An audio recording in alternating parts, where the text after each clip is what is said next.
നമസ്കാരം. ഒരു മാസത്തോളം നീണ്ട കാത്തിരിപ്പിൻ്റെ ഒടുവിലത്തെ ഘട്ടത്തിലാണ് നമ്മൾ നിൽക്കുന്നത്. അതിൻ്റെ ഒരു ഘട്ടം അവസാനിക്കുന്ന ദിവസം എന്ന് വേണമെങ്കിൽ പറയാം. അതായത് കേരള നിയമസഭാ തെരഞ്ഞെടുപ്പിൻ്റെ അവസാന കാത്തിരിപ്പിൻ്റെ ഒടുവിൽ എക്സിറ്റ് പോളുകൾ പുറത്തു വരുന്ന ദിവസമാണ്.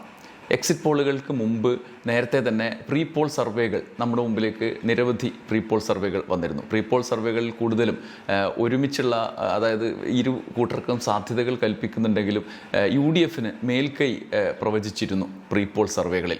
മാത്രമല്ല, പൊതുവായി മാധ്യമങ്ങളെല്ലാം UDF അധികാരത്തിൽ വരും എന്നുള്ളൊരു കാഴ്ചപ്പാടോടുകൂടിയാണ് മുന്നോട്ട് പോയിരുന്നത് കേരളത്തിലെ മുഖ്യധാര മാധ്യമങ്ങൾ. നേരത്തെ വന്ന പ്രീ പോൾ സർവേകളുടെ വിശദാംശങ്ങൾ നമ്മൾ പല വീഡിയോകളിലൂടെ സംസാരിച്ചതുമാണ്. ഇന്ന് എക്സിറ്റ് പോളുകൾ വരുമ്പോൾ കുറച്ചുകൂടി റിസൾട്ടിനോട് അടുത്ത് നിൽക്കുന്ന ഒരു സാഹചര്യമാണ്. എക്സിറ്റ് പോളുകളുടെ പ്രത്യേകതയായിട്ട് നമ്മൾ പൊതുവേ പറയുന്നത് എക്സിറ്റ് പോളുകൾ പ്രീ പോൾ സർവേകളേക്കാൾ കുറച്ചും കൂടിയും വിശ്വാസ്യത കൂടുതലുള്ളതാണ് എന്നുള്ളതാണ്. ഉദാഹരണത്തിന് കഴിഞ്ഞ നിയമസഭാ തെരഞ്ഞെടുപ്പിൽ പ്രീ പോൾ സർവേകളിൽ നിന്നും കുറച്ചും കൂടി വ്യത്യസ്തമായി എക്സിറ്റ് പോൾ സർവേകളിൽ കൂടുതൽ ഇടതുപക്ഷം തുടർഭരണം നേടും എന്നുള്ള പ്രവചനത്തിലേക്കാണ് കടന്നിരുന്നത്. 11 സർവേകളിൽ ഭൂരിപക്ഷവും അങ്ങനെയാണ് കടന്നിരുന്നത്. എങ്കിൽ പോലും UDF അധികാരത്തിൽ വരും എന്ന് പറഞ്ഞ എക്സിറ്റ് പോൾ സർവേകളും ഉണ്ടായിരുന്നു. ഒപ്പത്തിനൊപ്പം എന്ന് പറഞ്ഞ എക്സിറ്റ് പോൾ സർവേകളും അതിനൊപ്പം ഉണ്ടായിരുന്നു എന്നുള്ള വസ്തുത ഉണ്ട്. കഴിഞ്ഞ തവണയും 5 വർഷം മുമ്പും ഇതുപോലൊരു 29-നാണ്, ഏപ്രിൽ 29-നാണ് എക്സിറ്റ് പോളുകൾ വന്നിരുന്നത് എന്നുള്ള യാദൃശ്ചികത കൂടി ഈ ഘട്ടത്തിൽ ഓർമ്മിക്കുകയാണ്. എന്തായാലും ഈ സാഹചര്യത്തിൽ നമ്മൾ ഈ വീഡിയോയിൽ പരിശോധിക്കുന്നത് 3 എക്സിറ്റ് പോൾ സർവേകൾക്ക് മുമ്പായ വ്യക്തിപരമായ 3 സർവേ എന്ന് പറയാൻ പറ്റില്ല, 3 പ്രവചനങ്ങളിലേക്കാണ് നമ്മൾ കടക്കുന്നത്. ഈ പ്രവചനങ്ങളുടെ ഒരു പശ്ചാത്തലം പ്രധാനമാണ്. 42 സീറ്റുള്ള UDF 71-ലേക്ക് എത്തുക എന്നുള്ളതാണ് പ്രാഥമികമായ കടമ്പ. അതിനൊപ്പം ഈ 42 സീറ്റ് UDF നിലനിർത്തുകയും വേണം.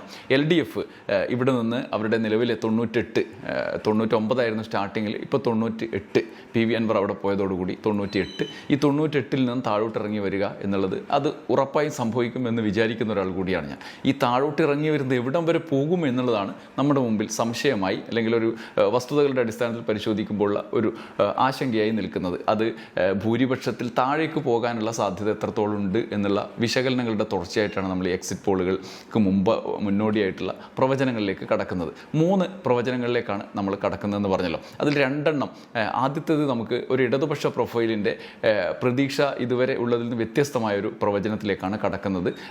യുക്തിസഹമായ പരിശോധനകൾ എല്ലാവരും നടത്തുമല്ലോ, അവരുടെ യുക്തിക്കനുസരിച്ചുള്ള പരിശോധനകൾ നടത്തും. ഒന്നാമത്തേത് സാഗർ കോട്ടപ്പുറം എന്നൊരു പ്രൊഫൈലിൻ്റെ പ്രവചനമാണ്. എക്സിറ്റ് പോൾ വന്ന ശേഷം പ്രിഡിക്ഷൻ നടത്തുന്നതിനേക്കാൾ രസം അതിന് മുമ്പ് പ്രിഡിക്ഷൻ നടത്തുന്നതായതുകൊണ്ട് ജസ്റ്റ് ഫോർ എ ഹൊറർ എന്ന് പറഞ്ഞ് അദ്ദേഹം ഒരു റിസൾട്ട് പ്രസിദ്ധീകരിക്കുന്നുണ്ട്.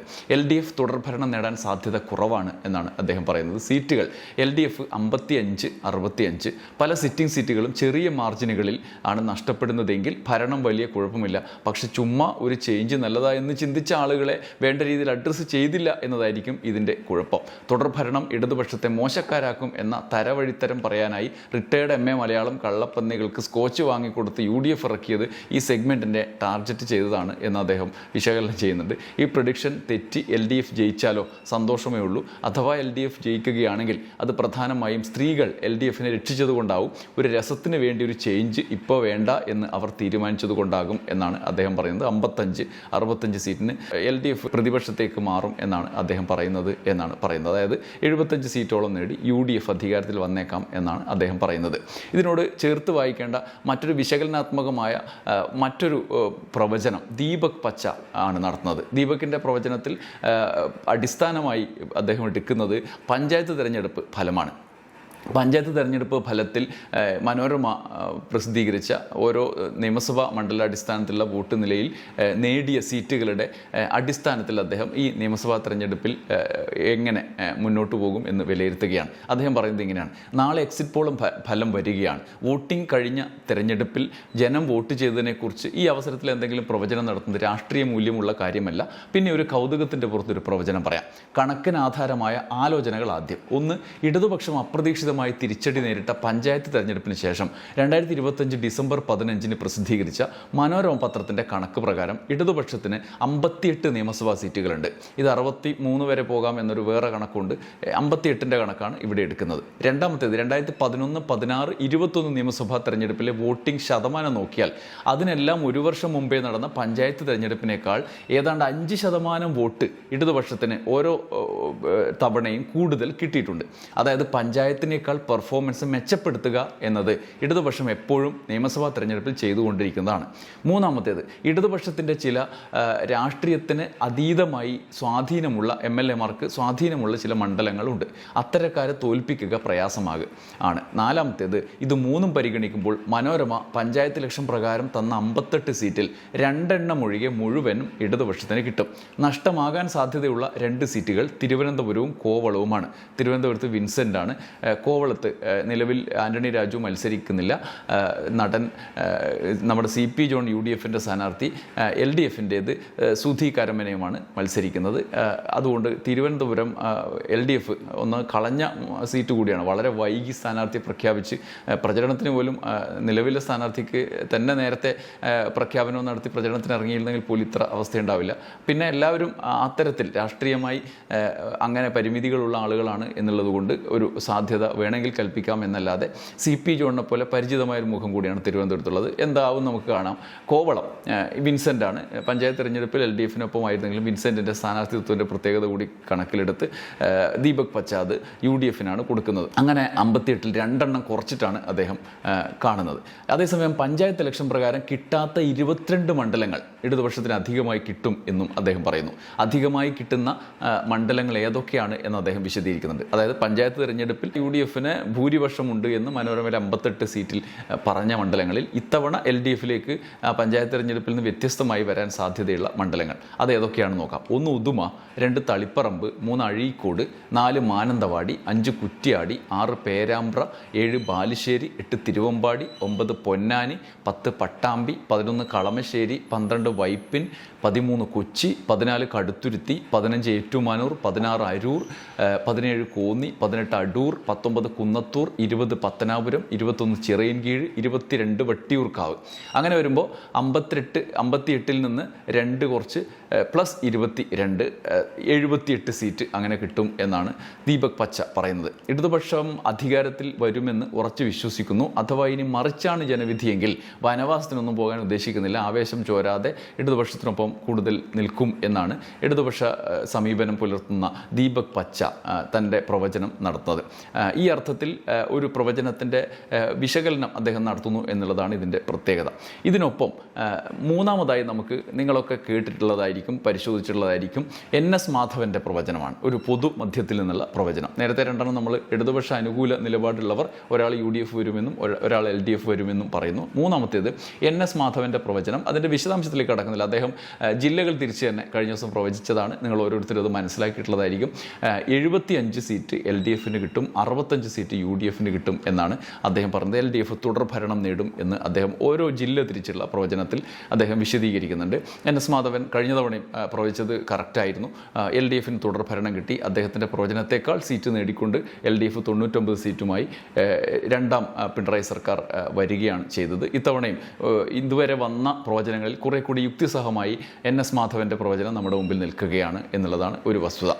ആത്യന്തികമായി നമ്മൾ ഇതെല്ലാം പരിശോധിച്ച് നോക്കുമ്പോൾ ഒരു വലിയ, ഞാൻ തുടക്കത്തിൽ പറഞ്ഞൊരു കാര്യം ഇതിലേക്ക് വരികയാണ്. പൊതുവായ ബോധം, പ്രത്യേകിച്ചും UDF മുന്നോട്ട് വെക്കുന്ന അവരുടെ ജയസാധ്യത ആദ്യം 100 സീറ്റിന് മുകളിൽ പോകും എന്ന് പറഞ്ഞിരുന്നുവെങ്കിലും വിശകലനത്തിലേക്ക് കടക്കാതെ 80 വരെ നേടി അധികാരത്തിൽ വരും എന്നാണ് UDF-ൻ്റെ, കോൺഗ്രസിൻ്റെ ഇപ്പോഴത്തെ നിലപാട്.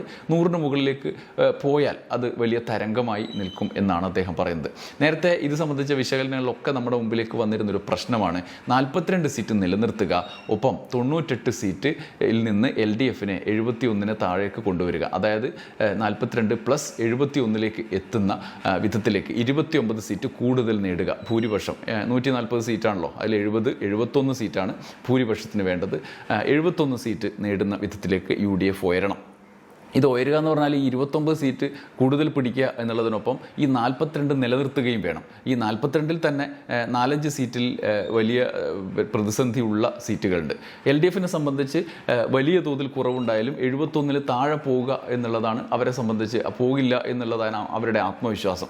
ഒരു കാര്യം ഉറപ്പാണ്, LDF-ന് ഇത്തവണ കടുത്ത തിരിച്ചടി നേരിടേണ്ടി വരും. ഈ തിരിച്ചടി എന്ന് പറയുമ്പോൾ ആ തിരിച്ചടിയുടെ തോതിലാണ് പ്രശ്നം വരിക. തിരിച്ചടി, സാധാരണ തിരിച്ചടിയൊന്നും നേടിയാൽ പോലും ഇത്രയും സീറ്റിൻ്റെ കുറവിലേക്ക് പോകില്ല. നോർമലായ നിലവിലെ സാഹചര്യങ്ങൾ നമ്മൾ പരിശോധിച്ചാലും നമുക്ക് മനസ്സിലാവും അങ്ങനെ ഒരു ഭരണവിരുദ്ധ വികാരം അടിത്തട്ടിലെ ജനതയ്ക്കുണ്ടോ എന്നുള്ളൊരു തോന്നൽ, ഒരു ചോദ്യം അവിടെ ബാക്കിയിരിപ്പുണ്ട്.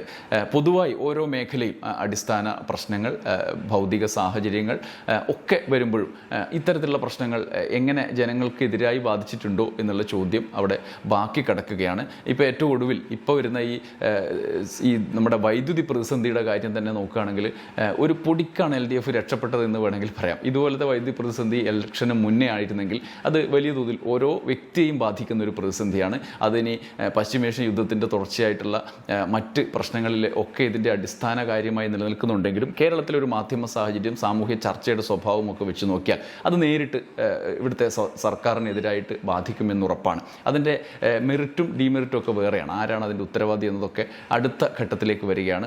പ്രൈമറി ഗവൺമെൻറ്റിലേക്ക് ഇത് വരും എന്നുറപ്പാണ്. അങ്ങനെയുള്ള ഒരു വലിയൊരു പ്രതിസന്ധിയിൽ നിന്ന് ഇവർ ഒരു പൊടിക്ക് രക്ഷപ്പെട്ടിട്ടാണ് ഇപ്പോൾ നിൽക്കുന്നത്.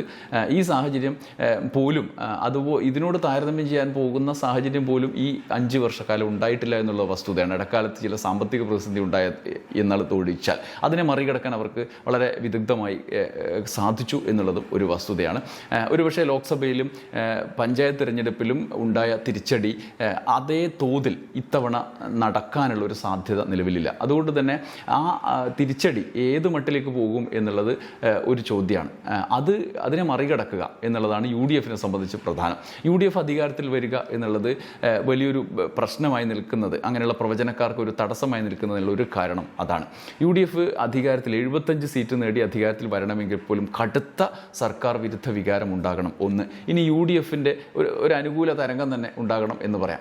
UDF അനുകൂല തരംഗവും സർക്കാർ വിരുദ്ധ വികാരവും എല്ലാം ചേർന്ന് ഒരു സാഹചര്യമാണ് ഈ പറഞ്ഞ പോലെ 80-90 സീറ്റിനൊക്കെ മുകളിലേക്ക് പോകേണ്ട അവസ്ഥയിലേക്ക് എത്തിക്കേണ്ടത്. അങ്ങനെയുള്ള സാഹചര്യം നമുക്ക് പ്രത്യക്ഷത്തിൽ തന്നെ ഇല്ല എന്ന് ഉറപ്പിച്ച് പറയാൻ കഴിയുന്നതാണ്. നേരെ മറിച്ചുള്ള ഈ പറഞ്ഞ പോലെ ഒന്ന് ഈ തുടർഭരണം കൊണ്ട് എന്താ കാര്യം, അതൊന്ന് മാറ്റിക്കൂടെ, ഒരു മടുപ്പുണ്ടല്ലോ എന്നൊക്കെയുള്ള ചിന്ത ഒരു ഭൂരിഭാഗം പുതിയ വോട്ടർമാരിലടക്കം ബാധിക്കുക എന്നുള്ളതാണ് ഇതിലൊരേ ഒരു വലിയൊരു ഓപ്ഷൻ.